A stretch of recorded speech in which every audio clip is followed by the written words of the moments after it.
Hey, what's up guys? Mateo here. Today I'm going to show you a really simple bone broth recipe that I've been making for a really long time.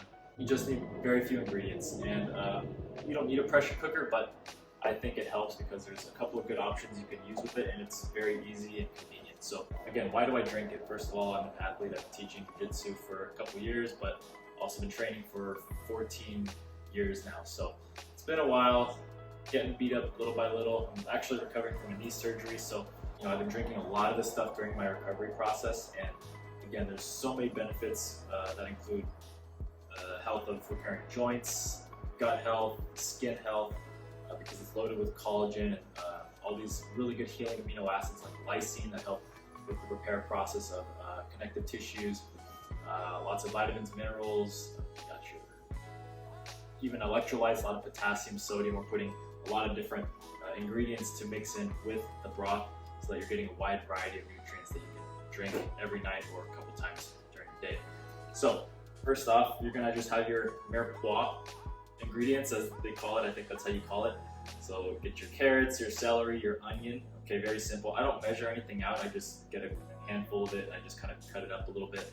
I'm gonna throw it in. This is just a whole onion. I'm just gonna throw it in. You could chop it up. It's a little bit easier on the straining process to just keep it like so. So I'm just gonna throw that in there. Okay, you got your celery. Okay, we got some carrots as well. Same thing, just kind of barely cutting it up. I've got a handful of garlic. I have a lot of garlic, so I just wanted to use it up. So throw some garlic in there. You don't need some of these things. You can just kind of play it by ear and try different things, but simple ingredients, right? We got thyme. We got the bones. Now, you have many options with this. You don't need to use beef bones. You can use leftover chicken carcass, chicken feet, chicken neck, beef tendon. I was using beef tendon recently. Basically, anything that you don't want to eat, you can leave it left over for the soup. So, yeah, we got about a pound and what is this?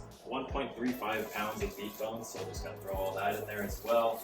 Of course, we only use purified water. Okay, don't use tap water. Keep all the crap out of the soup.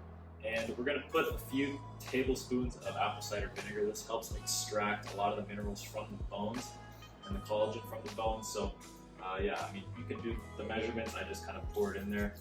That should be enough. All right, and then that's pretty much it. So I actually have to fill up the rest of this. I only filled up the container with about half the amount of water, so I'm gonna do that right now. And then I almost forgot, we need to add salt too. So what we're gonna do is I put about 2 tablespoons. That's how much I find that works for me in my tastings. Just 2 heaping tablespoons of high quality salt. Right here we have Redmond salt. And yeah, that's pretty much all I use. I usually put bay leaf as well, but I didn't have it today. So I'm gonna press the broth and soup option and get back to it in the next few hours. So one thing I forgot to mention in the video was the settings, exactly what I use. So when I get ready to turn on my pressure cooker to make my broth, I usually hit the slow cook option if I want to cook it for a long time to extract more of the minerals. And I'll set it for like 20 hours and I'll repeat that again so that it cooks for about 40 hours total. That's what if I have time, but what I did for this video was that I clicked the soup and the broth option, and then I would adjust the time to the maximum amount that it can cook with the setting, and that would be 3.5 hours. So I left it cooking for 3.5 hours so that you guys know when you use it at home. All right, so the 3 hours are done, and let's see. Oh, there's still some pressure in the pressure cooker, so we're gonna release that. All right, and that is the finished product. Look at that, looks amazing. Yeah guys, really simple. This was the fast way to make it. Again, you can do it with the slow cook, which I actually prefer, but since I'm actually gonna be trying to use this tonight, I wanted to get it done fast. So give it a shot and let me know what you guys think.